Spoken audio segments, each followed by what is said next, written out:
오늘 말씀에서 그리스도의 평강이 너희 마음을 주장하게 하라. 우리는 평강을 위해서 한 몸으로 부름을 받았으니 그리스도의 평강이 우리 마음을 주장하게 하라는 거예요. 여기서 주장이란 말은요, 브라비오란 말인데 이 말의 뜻은요, 다스리다, 그 다음에 감독하다, 그 다음에 결정하다, 그런 말입니다. 그래서 주장하는 건 뭐냐면 다스리는 것, 감독하는 것, 결정하는 것이라 그 얘기예요. 그래서 그리스도의 평강이 내 마음을 다스리면, 그리스도의 평강이 내 마음을 다스리면 내 마음과 삶은 그리스도의 평강으로 가득 채워진다는 얘기예요. 그리스도의 평강이 내 마음을 감독하게 되면 내 환경과 삶과 인생은 그리스도의 평강으로 충만케 된다는 얘기예요. 그리스도의 평강으로 내 마음을 딱 결정 지으면 내 모든 환경이나 삶이나 인생은 그리스도의 평강이 다 충만해져서 그 평강 가운데 살게 된다는 이야기예요. 그리고 여기서 말한 평강, 이 말은요, 에이렌이라는 말인데 이 말의 뜻은요, 평화, 번영, 복지, 그런 말입니다. 에이렌의 평강이 우리의 마음을 주장하면 삶의 평화가 오고요, 번영이 오고요, 복지가 이루어진다는 얘기예요. 그래서 평강을 위해서 너희가 한 몸으로 부름을 받았으니 그리스도의 평강이 우리 마음을 주장하게 하라고 성경은 말씀하고 있는 거예요.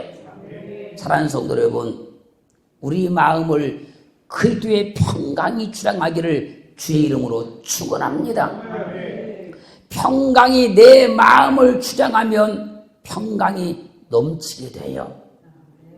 그런데 불안이 내 마음을 주장하면 그 불안에 벌벌 떨 수밖에 없어요. 근심이 내 마음을 주장하면 근심으로 한숨밖에 나오지 않는 거예요. 염려가 내 마음을 주장하면 염려에 붙잡혀서 밤잠을 잘 수가 없는 거예요. 내 마음을 무엇이 주장하냐에 따라서요, 내 삶이 달라지고 환경이 달라지는 거예요. 우리 마음을 무엇이 주장하냐에 따라서 얼굴도 달라지고 말도 달라지고 성격도 달라지는 거예요. 그리스도의 평강이 내 마음을 주장하면 평강해지기 때문에 염려도 떠나가고 근심도 떠나가고 불안도 떠나가고 얼굴은 환하게 바뀌게 되어 있는 거예요. 베드로전서 5장 7절을 말씀하십니다. 너희 염려를 다 주께 맡겨버리라. 이는 저가 너희를 권고하심이니라. 우리의 모든 염려를 다 주께 맡겨버리고 그리스도의 평강이 내 마음을 주장하게 하라는 거예요. 염려는 주께 맡겨버리고 우리 마음은 그의 평강이 다 주장하기를 주의 이름으로 축원합니다.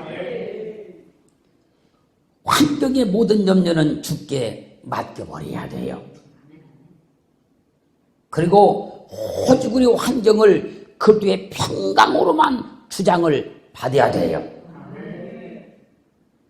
우리 믿음의 모든 염려도 다 주께 맡겨버리고 오직 우리의 믿음은 그리스도의 평강으로 주장을 받아야 돼요. 그럼 믿음이 늘 행복해져요. 기뻐지는 겁니다. 감사가 넘치게 되는 거예요. 이사야서 9장 6절로 7절 말씀까지를 보면요, 초림으로실 예수 그리스도를 예언합니다. 예언. 주님께서 어떤 분인가, 오시는 그분이 어떤 분인가 예언을 하는 겁니다. 이는 한 아이가 우리에게서 낳고 한 아들을 우리에게 주신 바 되었는데 그 어깨에는 정사를 메었고 그 이름은 기묘자라 보사라 전능하신 하나님이라 영존하신 아버지라 평강의 왕이라 할 것이니라. 그 정사와 평강의 도함이 무궁하며 끝이 없으며 또 다윗의 위에 앉아서 그 나라를 굳게 세우고 자금 이후 영원토록 공평과 정의로 그것을 보존하실 것이라. 만군의 여호와 열심히 이를 이루시리라. 하나님께서 예수 그리스도를 이 땅에 보내시는데 그분이 평강의 왕이라는 거예요. 그분은 평강을 주기 위해서 이 땅에 보냈음을 받은 분이라는 거예요. 그러므로 초림으로 오신 그 주님을 영접하는 사람은요, 그리스도의 평강을 입어요. 초림 오신 그 주님을 확실히 믿는 사람은요, 그리스도의 평강이 그 마음과 삶을 주장하기 시작하는 거예요. 그래서 평강의 왕으로 오신 주님이 평강의 왕이신 겁니다. 주님만 우리에게 참 평강을 주십니다. 주님께만 참 평강이 있는 거예요. 그래서요, 성경은 이렇게 우리에게 증가합니다. 요한복음 20장 19절로 21절 말씀까지를 보면요, 주님께서 십자가에 못 박혀 죽으시자 주님을 따랐던 제자들이요, 유대인들을 두려워하여 다 도망가서 숨어버렸어요. 유대인들이 두려웠어요. 왜? 예수 믿는 사람들을 막 잡아 죽이니까요. 그때 부활하신 주님께서 그들 가운데 오셔서 말씀하십니다. 너희에게 평강이 있을지어다. 그리고 주님께서 자기 못 박힌 그 손과 옆구리를 보여줘요. 제자들이 그 주님을 보고 기뻐하기 시작하는 거예요. 그러자 주님께서 다시 말씀하십니다. 너희에게 평강이 있을지로다. 이때부터요, 주님의 제자들은 유대인들을 두려워하지 않아요. 왜? 주님의 평강이 왔어요. 주님의 평강이 오니 유대인들이 그들을 잡아 죽이려고 하여도 두려움이 없는 거예요. 그래서요, 주님의 평강이 마음에 임하게 되면요, 내 마음을 주장하기 시작하면요, 두려움이 없어지는 거예요. 염려가 없어지는 거예요. 그래서 제자들은요, 담대하게 복음을 전하기 시작하는 거예요. 그리고 그들은 주님을 위해서 생명을 바칠 수 있어요. 요한복음 14장 1절은 증가합니다. 너희는 마음에 근심하지 말라. 하나님을 믿으니 또 나를 믿으라. 그리스도의 평강이 내 마음을 주장하면 너는 마음에 근심하지 말라는 거예요. 하나님을 믿었으면 또 나를 믿으라는 거예요. 오늘 그리스도의 평강이 내 마음을 주장하고 있음을 확증받기를 주의 이름으로 축원합니다. 우리는 무엇이 주장하냐에 따라서요, 우리 자신이 달라져 버려요. 내 자신이 어떻게 달라지냐면요, 무엇이 나를 주장하느냐, 여기에 따라서 내가 달라지기 시작하는 거예요. 내 환경도, 삶도, 인생도 무엇이 나를 주장에 따라서요, 완전히 달라지기 시작하는 거예요. 그 뒤에 평강이 나를 주장하면 내 심령도 평안해지고 환경도 삶도 다 평안해진다는 거예요. 그렇기에 우리의 마음만이 아니라 환경도, 삶도, 가정도, 사업도 다 그리스도의 평강이 주장하는 시간 되기를 주임으로 축원합니다. 나만이 아니라 우리의 남편도, 아내도, 자녀도, 형제도 다 그리스도의 평강이 그들을 주장하기를 주임으로 축원합니다.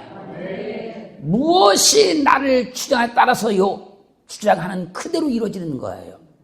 평강이 나를 주장하면 나는 평강의 사람이 돼요. 그러면 어떻게 본가 한번 보지요.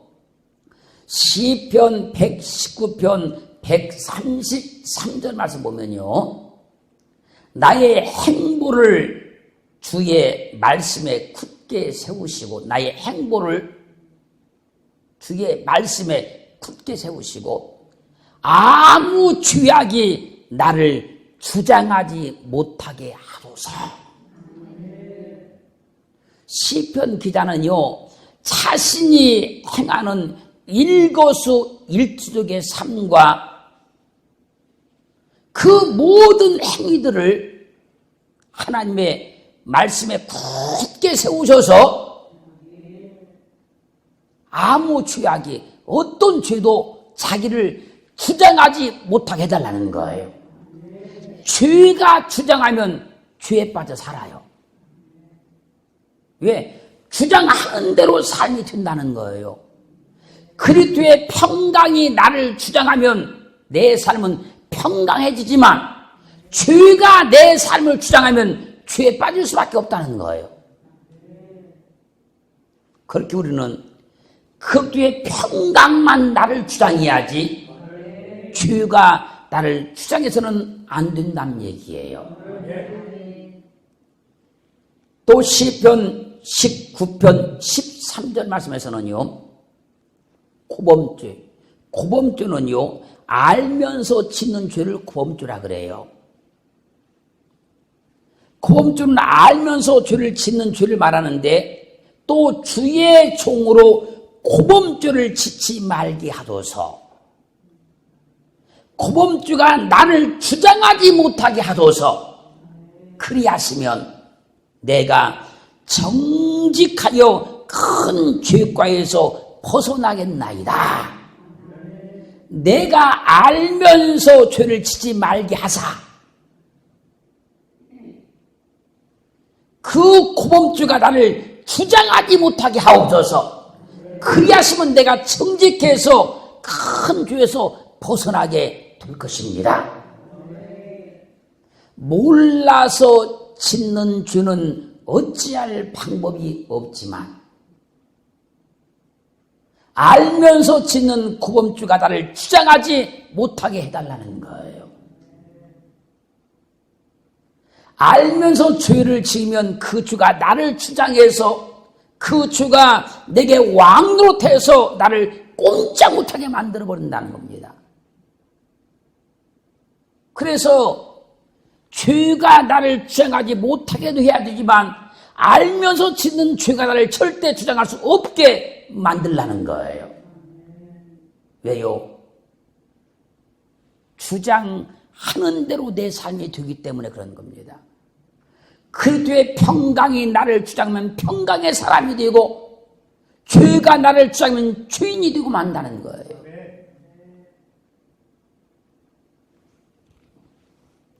그러므로 그리스도의 평강만 나를 주장해야 돼요.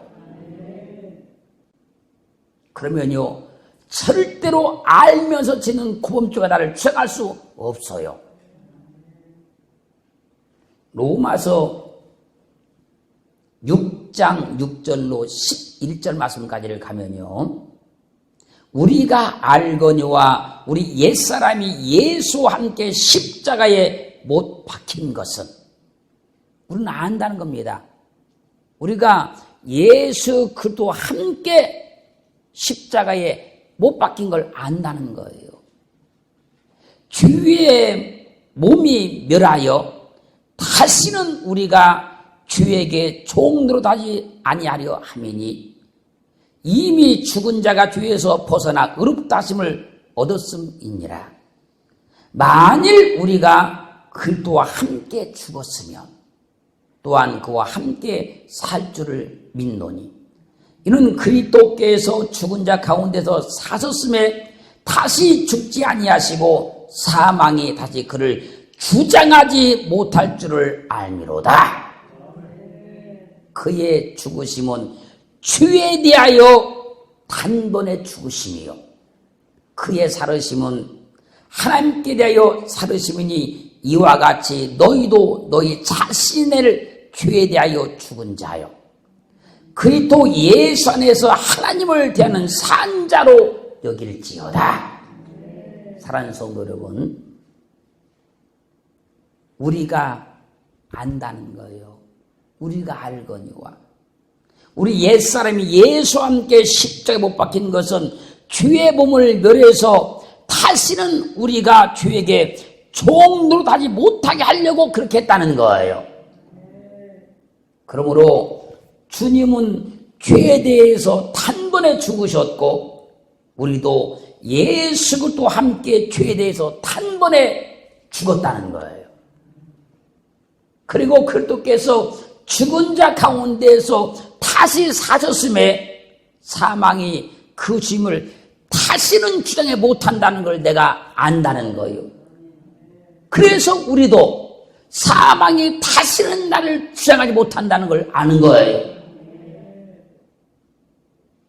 사랑하는 성도 여러분, 사망이 그리스도를 다시는 주장하지 못하는 것처럼 그리스도 안에서 죄에 대해 죽었다가 다시 산 우리를 사망이 다시는 주장하지 못해요. 우리는 그래서 그리스도와 함께 살았기 때문에 우리 안에 그리스도의 생명이 있는 거예요. 사망이 나를 주장할 수 없으니까 그리스도 안에 있는 그 생명이 지금 내 안에 있어서 생명만 나를 주장하고 있어요. 요한일서 5장 11절로 12절은 증거입니다. 또 증거는 이것이니 하나님이 우리에게 영생을 주신 것과 이 생명이 그의 아들 안에 있는 그것이니라. 아들이 있는 자에게는 생명이 있고 하나님의 아들이 없는 자에게는 생명이 없느니라.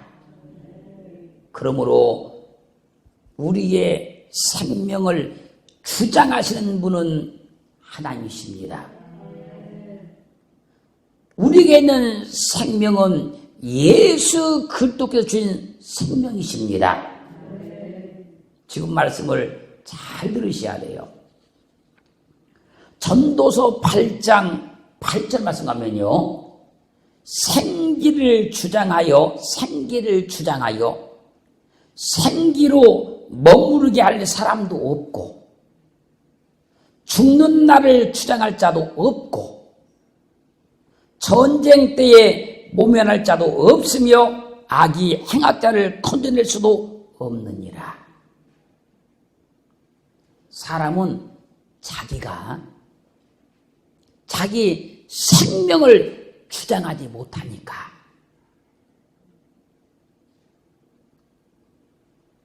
생기를 주장하여 생기를 머무르게 할 사람이 없다고 말씀하시고 죽을 날을 주장해서 죽고 싶을 때 죽는 사람도 없다는 얘기예요. 보세요. 사람이 자기 생명을 주장한다면 살고 싶은 대로 살고 죽고 싶을 때 죽을 수 있는 거예요. 자기 생명을 자기가 주장할 수 있다면. 그러나 사람은 자기 생명을 자기가 주장하지 못하기 때문에 병들어 살려고 아무리 몸부림을 쳐도 죽을 때가 되면 죽을 수밖에 없는 거예요. 사람은 자기 생명을 자기가 주장하지 못하기 때문에 큰 어려움을 당했을 때 죽고 싶어도 죽을 수가 없는 거예요.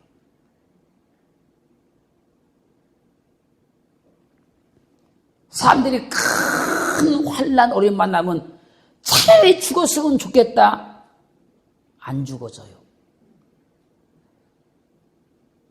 기쁜 일, 행복한 일, 승승장구할 때 이렇게 영원히 살고 싶다.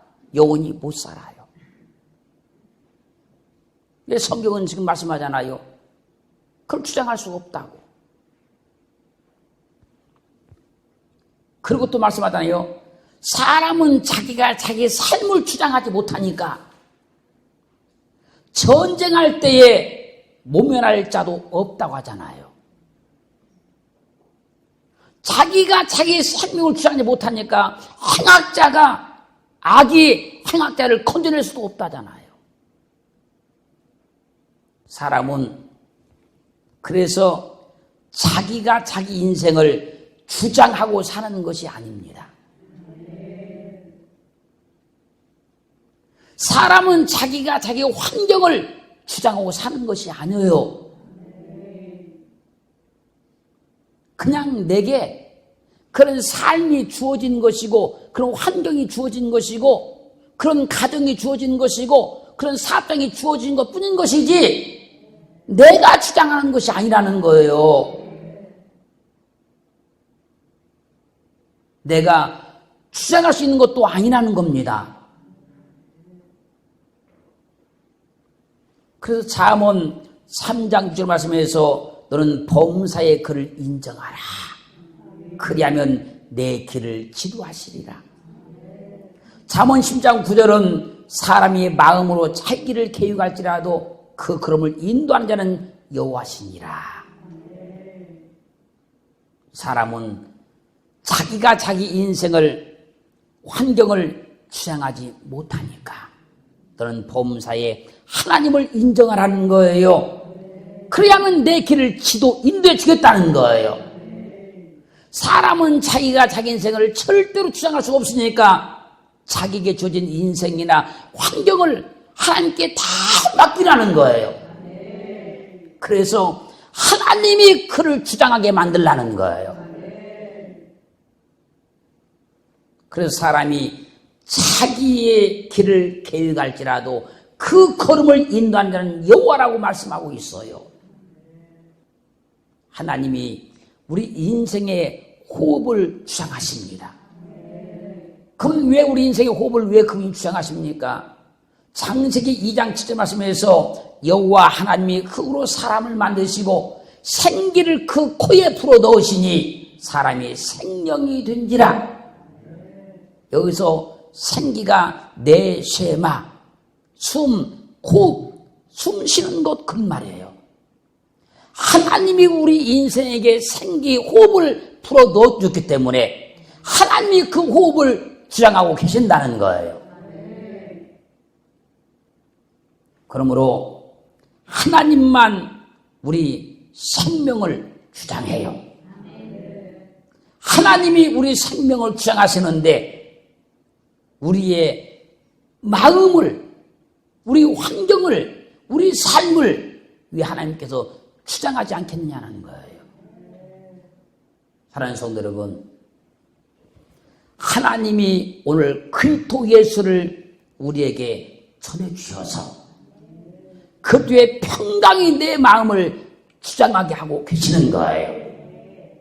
그렇게 어떤 환경, 어떤 조건에도 불안해하거나 염려하거나 걱정하지 마시고 그 뒤에 평강이 우리 마음을 주장하고 있음을 확증받기를 주임으로 축원합니다.